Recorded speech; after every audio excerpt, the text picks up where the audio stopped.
The decision to have a tracheostomy was made to try to stall Sue's physical deterioration, a decision constantly reevaluated. I'm really excited about what we've achieved in the last few months, because you're telling me that you are less fearful,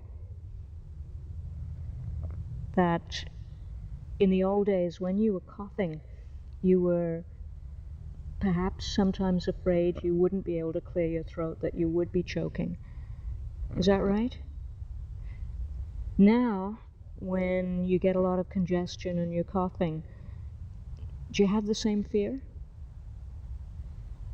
No. You really know that we can suction effectively. Does the suctioning hurt that we do now? No, it doesn't? Okay. Used to in the old days, didn't it? We used to hate that, didn't you? Okay. We've still got a lot of challenges. We've still got to be able to beat this saliva. We've got to be able to find a way of cutting down the saliva. But the trach wasn't the answer. It made suctioning easier, but Sue could not tolerate medication to stem the flow of saliva. Ongoing aspiration caused more infections. The muscles needed for coughing and breathing got weaker. In reality, Sue's body was dying. But during those summer days, Sue's spirit was alive and well, and we continued to work on this video. Sue, many other people would have given up the fight to stay alive a long time ago. Are you glad you're still alive? You don't feel like giving up yet? So we were living. That did not mean that death was not a reality. It would not be a welcomed stranger. Sue would not deny that there would be a rendezvous sooner or later, but she would not waste her life being preoccupied with it. This was not denial, but Sue had her priorities. For as Dr. Elizabeth Kubler-Ross believed, until you have contemplated your own finiteness, you cannot truly live. But for some, anticipating death destroys living. Rather than living, they focus on dying, either because it is to be feared or because it is to be desired. Sue chose to focus on living. She was in touch with her soul, the inner essence of her being, the core of her nature, that which transcends time and lets us feel a sense of belonging to the universe. She felt part of the universe, and this constantly filled her with awe and wonder. Sue therefore was not distracted by unrealistic ambition and expectations. She focused on what was really mattering to her. Since Sue had retained her spiritual connectedness, no matter the condition of her body or functioning, she was whole. Each day still had rewards, needs were being met, and joys were still experienced. Sue knew she was an inspiration to others, and through these videos would continue to be a teacher.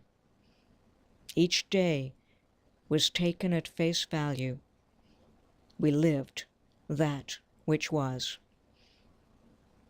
This contrasts with the individual who worships power and perfection, for such a person will have difficulty confronting imperfection and disease and death. Life for Sue was accepting what was given her, not wanting anything else. This was her way. Given her nursing career, she excelled.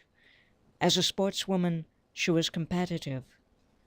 And so, with disability, she strove for success. Sue once told me that she believed that she had contributed more to the world in the years since her disability than in all the years that had preceded it. To face life and its ends successfully is to throw away the beliefs that inhibit wholeness. Wholeness is the fusion between the life that you have created and your core essence. Some will never understand the purpose of their life, for that fusion never takes place. They will have difficulty relating to those who have found their wholeness. Each of us has a purpose. Some are destined for major accomplishments, others small, but no less important. Sue's purpose was in the service of others, as a teacher, as a healer, as one who cares and listens. What is the role of hope in this phase of reality? By some, hope is used as an opportunity to deny the truth, to prevent them from facing the inevitable and preparing for it. Those who use it as an excuse in the hope that life will go on will see a failure when death comes. They interpret death as proof that they didn't try hard enough, that someone was at fault, that life was the destiny that was maliciously snuffed out. Hope for others is like a prayer for strength, to find wisdom for the journey. Hope at this stage is something that provides confidence that all is going according to some eternal plan. A caregiver must learn to anticipate death and experience its anticipatory grief. It is a lonely grief. It is uniquely different for everyone, for each person is losing something different. Grief work can help to clarify that loss and can add value to what is still there.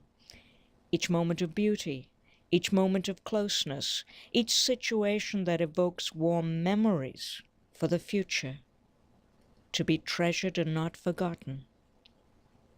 What is to be lost is not only a spouse, a friend, a parent, a child. That is the person who dies. What also is lost is our attachment to the role that we have played. The caregiving role, by necessity, consumes us to the exclusion of all else. The role becomes the life's purpose, the source of self-esteem. Only in understanding this can we anticipate from where much of our grief will come. Not only will we have lost another person from our lives, we will have lost our own identity. Preparation for death requires some discipline. Firstly, a nightly ritual for us was to relive the day together, sharing its joys and its fears, feeling blessed for the beauty that we had found in it. A day did not go to sleeping without all unfinished business spoken, no endearment left unsaid, for I did not want to have any regrets. This ritual may be difficult for others to perform because they can see no beauty left in their existence. All communication has ceased, and they have forgotten how to feel good about anything. It was an ongoing process for me to learn how to let go of unfulfilled dreams and discover the abundance that may be hidden in the here and now. The second task was my own nightly ritual. I had to evaluate my own role as a caregiver. I was highly critical of my performance, and I knew I was far from perfect. But I had to convince myself that I had done everything that I could each day. This, I hoped, would eradicate any future feelings of guilt. There has to be time for the difficult conversations about end-of-life wishes. This is much easier if the information has been acquired long before it was needed. There also has to be time for caregiver respite. I took advantage of chances to retain social connections, work opportunities, and recreation. A caregiver who loses connection to the rest of the world at this time is in danger of greater suffering when the loved one has gone. We were indebted to many people who spent time with Sue while I took respite. Once a year I got away for a physical rest, to the land of my birth. I returned to my roots in the Isle of Man. With the Atlantic Ocean between me and Sue, I had no choice but to let go, to rebuild my strength, to restore my spiritual center. These familiar vistas restore me. Being close to nature's grandeur and civilizations past always nurture and nourish. When self-doubt and fear of failure overwhelm, I allow myself to embrace the predictable rhythm of the universe to restore my equilibrium. Predictable in its seasons, unpredictable in its moods, but to be whole is to feel everything. To know pain is to appreciate joy. To feel sadness is to know wonder. To experience loss is to know that there will be renewal.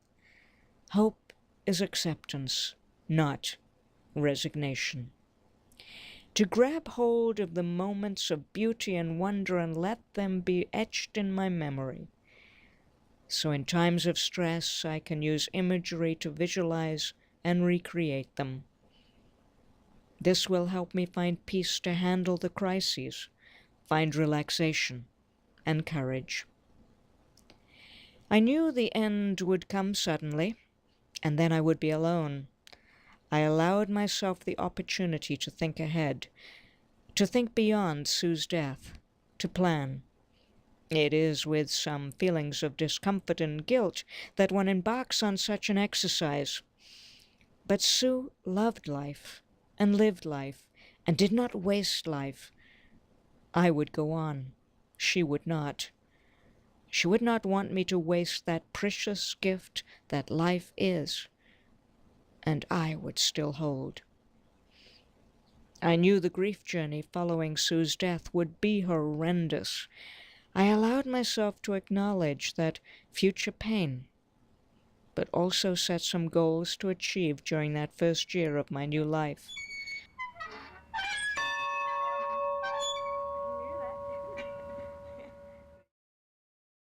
Hope was the soothing balm which reassured me that, despite a period of great suffering, my life would go on. That November, we celebrated Sue's birthday, and then she proudly went to her niece's wedding. We enjoyed a fun-filled Christmas. I think that if somebody had stopped me at that point and told me that our work was now purely palliative, that we couldn't beat it, and that nature was taking its course, I may not have felt the stress of seeming to fail Sue. She knew I felt overwhelmed by each successive crisis, and I knew it worried her. She wanted to support me. In reality, her breathing became more labored, not because of the infections, but because the muscles for breathing were finally unable to do their job. The imminence of death only reached my consciousness when I was staring it in the face. Winter was a foul one that year, and Sue was trapped indoors for much of it, suffering with pneumonia. It was not that I was denying death. It was just that we had been living Sue's dying so well. She died at the end of March, and despite all that had come before it, it was a shock. I thought I had prepared, but as with any new experience, it was unique, and I had never witnessed the moment of death before. In front of me was the empty shell of the person who would live on in my memory, her spirit freed to go home. A life on earth is like a footprint in the sand. This moment it is here. This moment is all we have. Ultimately, it melts back into the universe from where it came. The memory of that life, like the disappearing sun, is living on in all the lives that were touched by its light.